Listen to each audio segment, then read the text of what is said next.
Sounds of planting.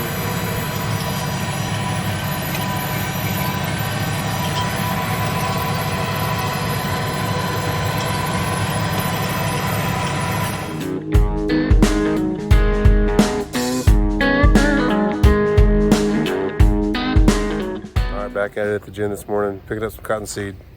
First load on the trailer.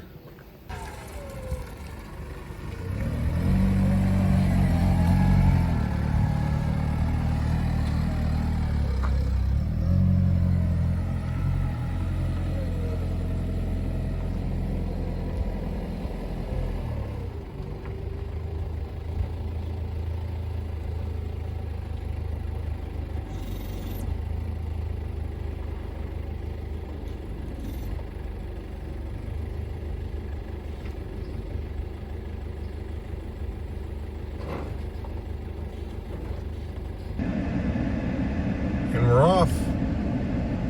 Dad's gonna head to the field. I'm gonna follow with the seed, and we are gonna get planting started. 40-foot toolbar gets a little wide and high, so this is a little bit of a tricky drive. Watching out for trees and power lines and all that stuff. So, stack bar fund. Anybody want to donate to? Just let me know. All right, a couple low wires here. Here's one. Some farmers a couple years ago caught this wire with their big chisel plow. So we don't want to do that. And there's a couple that I've back there that aren't really that close, but they're close enough where you slow down. And then the next thing is this. No, it's not a stoplight. It's it's just a stop for us on this road, and it's this low hanging. Wait for it. There it is. That low hanging blinking light. And so if we got to be careful, you'll probably turn far out and put that right underneath this cab, because the wing would catch that. And we don't want that to happen. Traffic. Wait for it. Wait for it. Here comes more traffic. It's busy here in the city.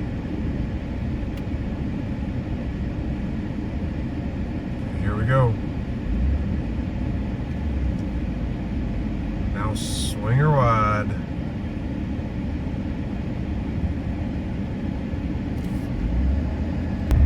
And here's another obstacle. Going across the river bridge. There is no room for anyone else to get across. And the bridge is sandwiched between two curves that are covered in road signs that are blind, and people will fly through here. So this is a little bit of a sketchy part. A lot of times we do this in partners to say, hey, you're clear or not. But yeah, made it across there. We just got passed by a huge, like, mining dump truck bed on an oversized load. And I mean, it literally, I joked about traffic in the city, but it has been busy on this trip. And busy's relative, I know that, right? But out here, you basically call it rush hour, lunch traffic, I guess. And here's the last obstacle. We have to get in right here at this corner, because those trees, there's no way we can get down there. Normally we go in back over there, but yeah, these trees, we can't get anything through here, so we're gonna turn in right here.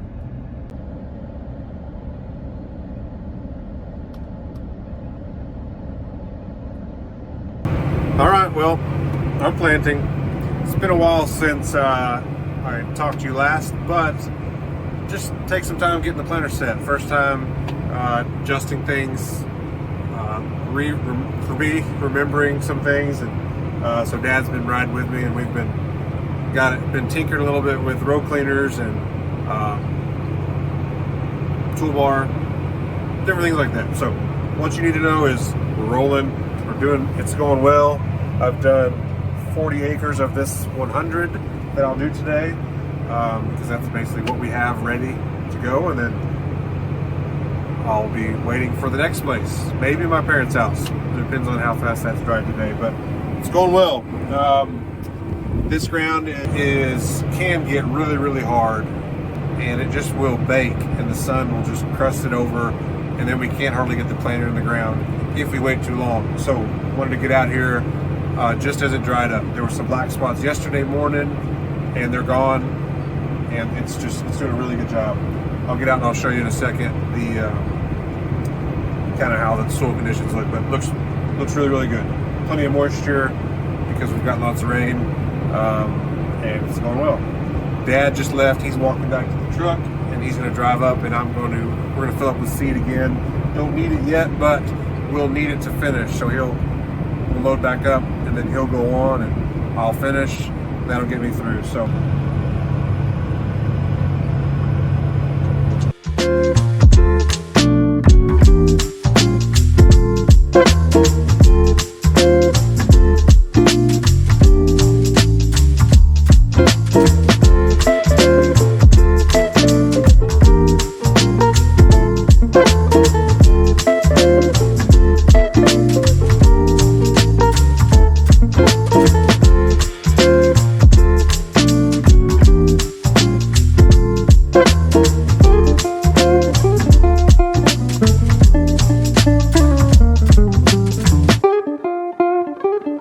Back to it. Let's go show you what's going on outside.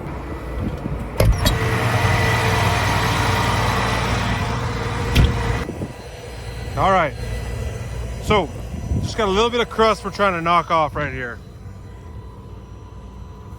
So that's what we got. Let me come back to the planter. So row cleaners in the front, trying to knock out some of that crust. That's this is what can get super hard if it dries out too much. So knocking that away so they aren't doing too much. That one doesn't have very good seed furrow.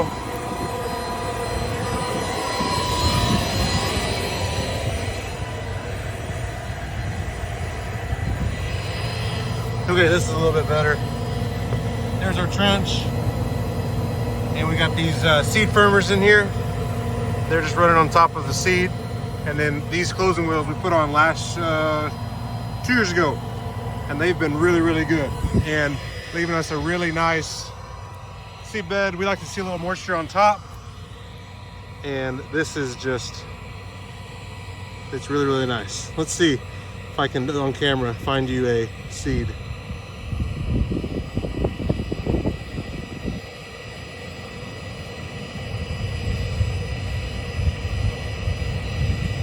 No pressure. You know what? If at first you don't succeed, move on to the other spot.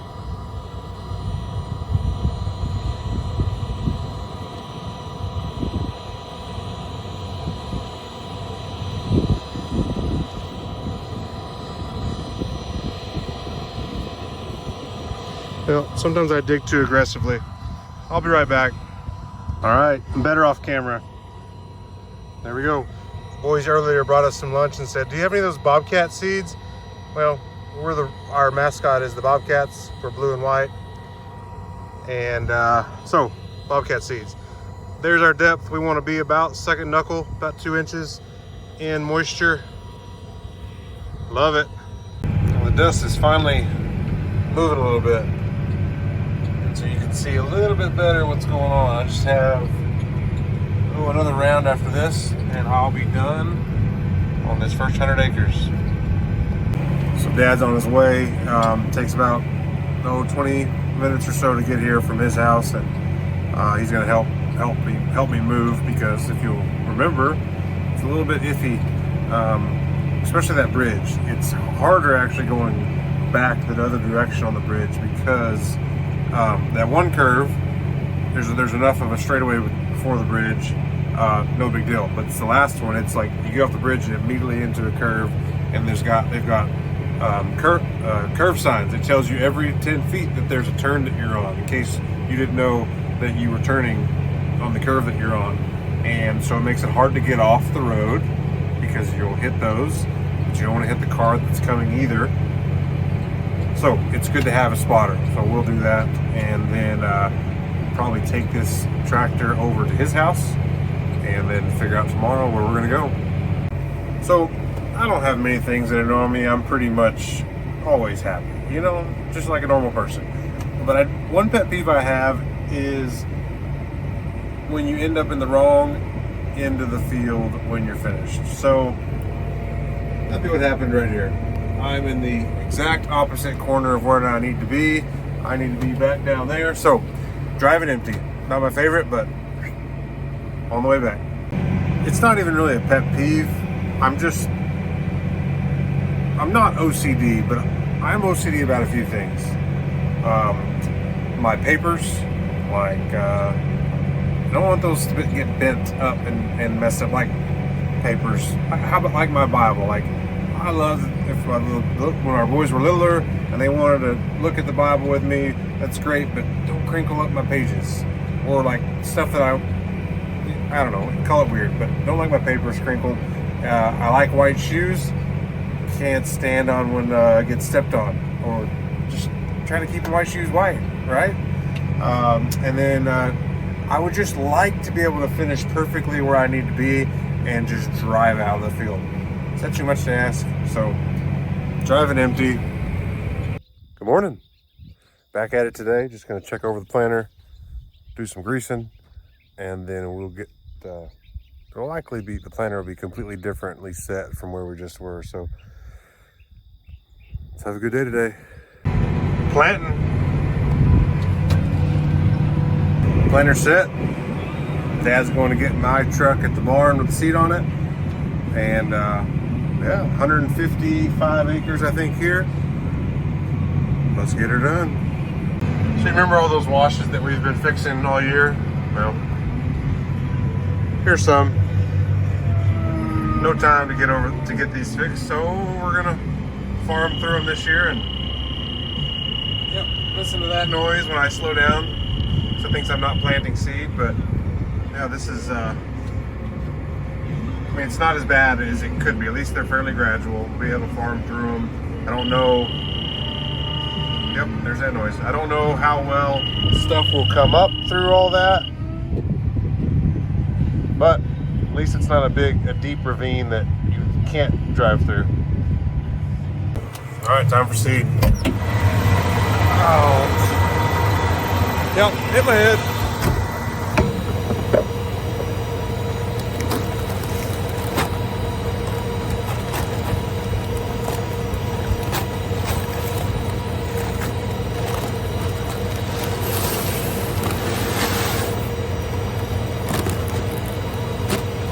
So each of these bags has, you can see that, 180,000 seeds, 37.7 pounds.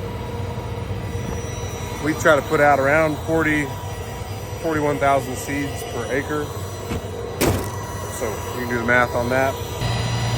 All right, so we use this talc. It acts as a lubricant. We used to use graphite back in the day, but these newer planters all call for talc. Pretty much everybody uses the same. I've seen some talc graphite mix that other guys use, but this works for us.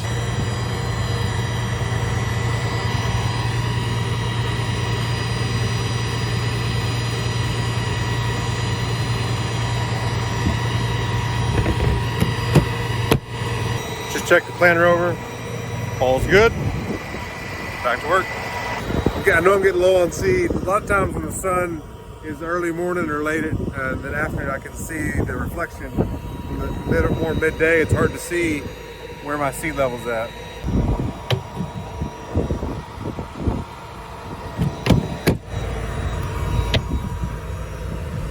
Looks like I should be able to make another round at least, maybe two.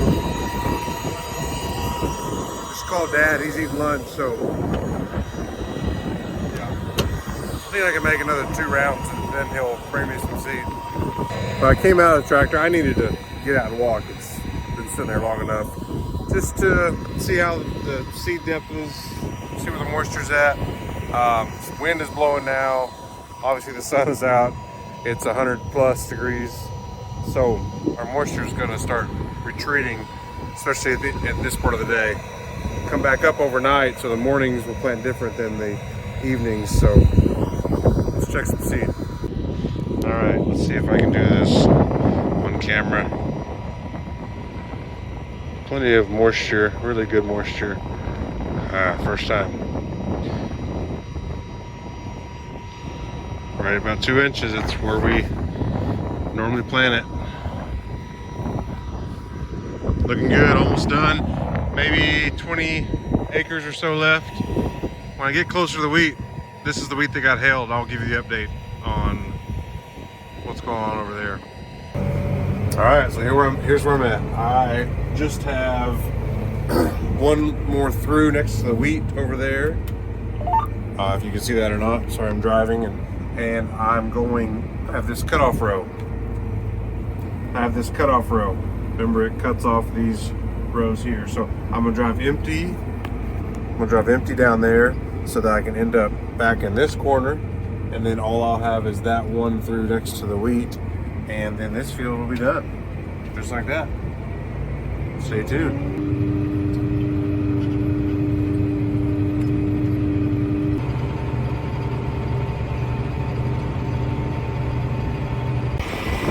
All right, a couple things to show you. I'm not perfect, believe it or not, and I didn't have to show you this, but I made a mistake. When we sow the wheat after cotton stripping, we try to do the rows right where next year's cotton would match perfectly up to that wheat. Like we shift over 4 feet, so we're not going the same row, but that I would have perfect 40-foot multiples in the, like here up next to the wheat. Well, I didn't do that.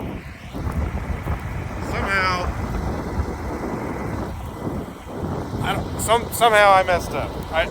This row right there next to the wheat should be the last one. And so I got bumped over 8 feet too much into the wheat. I don't know. Because I shouldn't have to double plant any on this cotton if I would have done this right, but obviously I didn't. So, oops, it'll be fine. Here's the other thing. Here's the wheat that they cut, slough, and windrowed, and we were just ready for it to be baled, and then we've got rain on top of rain on top of rain. And so the fear is that it's rotten and won't be worth baling. Anyways, it was marginal to begin with. Now that it's gotten, since we cut it down, I don't know, 5 inches of rain on it, probably wouldn't make the best hay. So anyway, that was a stinker. Thought it was the right decision. Ended up not being the right decision. Just like my math on the tracks here between wheat and cotton. You win some, you lose some, I guess. All right, I'm on to the next field. This is Ephesians 3:20, and just got the plow set a little bit ago. Just got seed, and things are going well. This is just totally different than where I just was. Really smooth, powdery dirt, so it's doing a great job. About 157 acres here. On this one, I won't finish that tonight. I'll probably go until I run out of seed again, and then call it a night, and then get back started here. Finish this tomorrow, and then we got one more farm over here, Graceland, but it's probably still staying in water in the terraces. So we'll leave. We'll go back over towards the barn and get those two smaller farms there, and then probably work on grandma's. There's going to be water standing in that field also, but the rest of the field will be ready. So we'll probably go up to those spots and turn around, and then come back over here to get this farm, and hopefully it's all dry, and then go back and then finish those try that again. Hopefully those spots that were standing water at grandma's will be dry, and then we can be done. We'll see. Well, I heard a squeaking noise. I just came out here, didn't film it. I had 2 discs that were locked down. If you remember from planting wheat, something similar happens, and that's real annoying. So I've got a disc somewhere that's locked, where it's got a rock or something in it, and it's squealing. Eventually it'll lock it down, and I gotta dig out mud, so try to find the right one. Well, I didn't find it. The problem is all those discs have a scraper on them, and they all squeal just a little bit. That's normal. The difference is when it's a squeal that comes and goes, so it's a rock going around. all the discs spun fairly free, so back in the tractor. We'll probably do it again. I'll get back out, see if I can find it again. I don't even want to say it, but it's going well. I don't hear the noise. Hope I didn't just jinx that. Well, I haven't heard that noise, squeaking noise, in a while, so I take that back. I've heard a couple times. It's cleared out, so I haven't had anything locked down. So thankful for that. Not fun when that happens. Last year, I was planting some cotton or some ground that was really wet. Oh man, it was miserable. I spent middle of the day, lots of time taking off discs, so not a fan of that. But I'm gonna go ahead and end the video because this is what I'm doing. I'm planting cotton, and that won't change for the rest of the day. So yeah, thanks for watching. Buy cotton, wear cotton. Cotton's everywhere. Q-tips, cotton balls, clothes you wear, underwear. Buy things made out of cotton. Appreciate your support. And if you're gonna farm it.